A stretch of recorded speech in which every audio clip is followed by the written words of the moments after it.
Welcome to all of you from your centers. Welcome to the senior monks and all the other monks and novices. Last week, I talked about meditation and developing samadhi or concentration. Usually, when we meditate, we close our eyes and gather our mindfulness at one specific point, such as the in and out breath. Let us first talk about what the benefits of meditation are, because there are a lot of benefits. Samadhi can help the mind to have radiance and become more subtle. It helps to reduce stress. It reduces anger and fierceness. Samadhi is this firmness of mind. When the mind has the peace that comes from samadhi, then there is also the quality of metta, loving kindness, there as well. If we have samadhi to the level of having rapture arise, then any anger will cease. Hatred, ill will, and harmful thoughts will cease. Because when our minds have samadhi, then we have feelings of metta towards our fellow humans. We're able to forgive them, those that we used to have anger and ill will towards.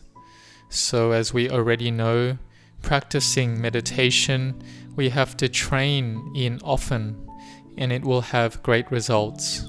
When we are in our social groups, like monks living in the same monastery, those working in the same company, or those in the same family, at times you may feel angry and feel like you just can't forgive them or let them have their way. If we let them have their way, we feel like we'll die. We just can't give in. This is our ego and views, and this sense of self is very strong. We see others as wrong and we are right. We just can't give in to them. So if we can't let them have their way, then what do? We have to train to have samadhi, because when there is no samadhi, we will proliferate in the way that gives rise to anger, ill will, and hatred, and we can't forgive them. We try to repeat, Ahang Sukhito Homi, may I be well, may I be free from hostility. We try to meditate and repeat this, but sometimes the mind just won't accept it. It won't lower its hatred and anger, but we try to practice with it a lot. We train the mind a lot. We first decide that we'll put down the past and the future. We just can't handle all the bad thoughts like this, so we try to put them down first. Make the mind be still and peaceful in the present moment. We do this by knowing the in and out breath, or we can know the in breath at the 3 points. When the breath enters at the nose, we count 1. As the breath goes down to the heart, then we count 2. When it goes down to the abdomen, then we count 3. When the out breath starts at the abdomen, we count 1. When the breath goes up to the heart, we count 2. When the breath goes out through the tip of the nose, we count 3. We do this until the mind is skilled in this. Then we will see the great benefit of samadhi. What are the benefits? The mind that has thoughts of ill will and anger will slowly reduce. This happens because the mind is with a soul mental object. When the mind is with the meditation object, then it doesn't think of other mental objects. When we put effort into doing this, then the mind grows more cool. The body becomes lighter. The mind is cooler and better thoughts arise. Why are we angry at them? Why do we despise them? Why do we have harmful thoughts towards them?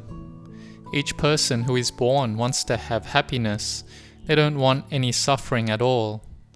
We have thoughts that are imbued more with loving kindness and are more refined. Like, isn't it better to have harmony between us?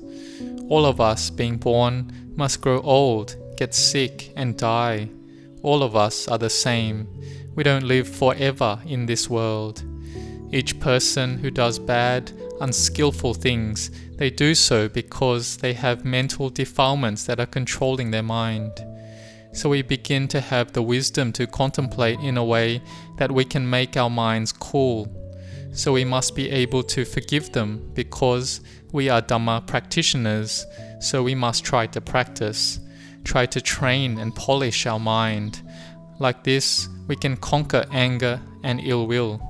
But still sometimes we may meet with the same thing that usually makes us angry, and then anger arises again. But never mind, we just try afterwards to reduce that anger and the associated ill will and bad thoughts. This is one of the benefits of Samadhi. And there are other benefits as well that are to do with one's work and duties, in one's studies, or when one has to plan, and all types of thoughts. If we do Samadhi often, then when we contemplate our work with that Samadhi, then our work will go really well. It will have a superior quality to it. Sometimes we may gain knowledge of how to progress with our work in the best way. When we develop this quality of mindfulness and Samadhi often, then it will help to improve our status as a person. This is because we are someone who has stability in the mind, and our mind doesn't change from here to there. When our mind has coolness, then others around us can see from our behaviors and actions, and our speech has softness and meaning. It isn't superficial. And in the end, they will think that this person has wisdom and is someone worthy of associating and seeking out. They will want to speak and be with them and to be friends. And those with Samadhi, this can help them to reduce and overcome many illnesses as well. It also leads to good health of the body. This Samadhi will help their face to be bright and to look younger than their actual age. This is in part because they have mindfulness to know the in and out breath, and then the oxygen helps to cleanse the blood in the body well, and it cleanses out the bad things out of the blood. It also has benefit to one's brain. It is a good medicine. When Samadhi is well established, then anger reduces, and as we know, those that get angry and jealous a lot, they tend to age quicker. But if Samadhi improves, then we'll see that their faces look more happy and bright. And when we do acts of goodness, it comes from our strong intentions, which helps Samadhi to arise, such as when we chant and give alms, we are intent to do so, and Samadhi arises then. At the time we listen to Dhamma, discuss Dhamma, investigate Dhamma, Samadhi is within us at that time. This is the building of goodness and is our merit. So Samadhi will give lots of benefit. When we see the many benefits that the Samadhi we have developed gives us in this world and in the Dhamma, then we'll gain good health of our mind and good health of the body. And then this has a good effect on our daily life. Our sila, morality is good, and we act in good ways. And if the whole family practices meditation together, then that family will have happiness. And it isn't just practicing at once, like when people get married and they look for the most auspicious day and time. This is especially so for the Thai people. They look for the best day and time, though on that day it may be good, and each person there is good and speaks and acts well. But what about after that? If later they speak in bad ways, their actions are bad, they don't have sila dhamma, the mind has no samadhi, then there is just anger, troubles and chaos. This happens when people only believe in finding auspicious times, but they don't look at their own mind. A good time, a good occasion, is about having good actions, good speech, good thoughts. Basically, one's good practice is what is important. So it is samadhi that allows the quality of metta to arise in each person's mind. Then within that family or in that nation, the people will have happiness.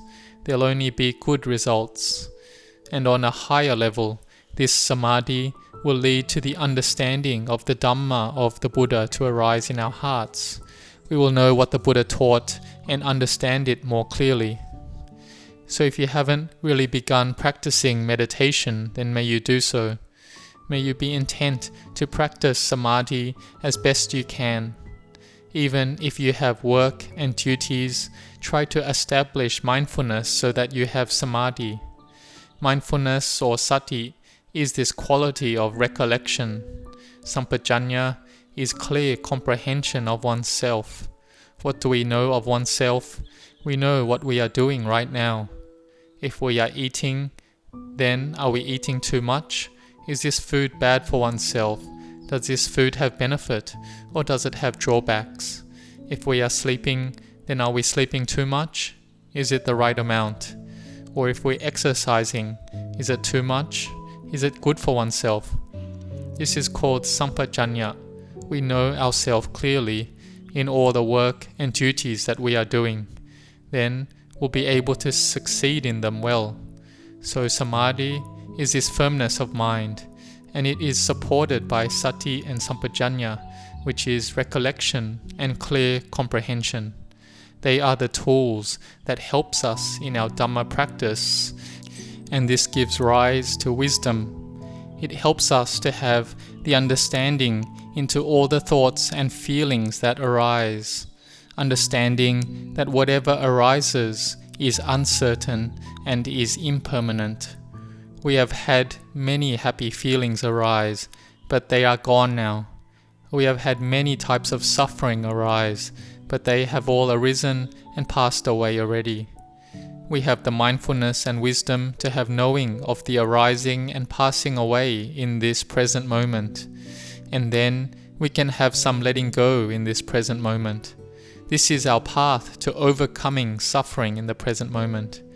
There is no need to think what level we have attained to Sotapanna or to becoming an Arahant, but we just have a lot of mindfulness and clear comprehension.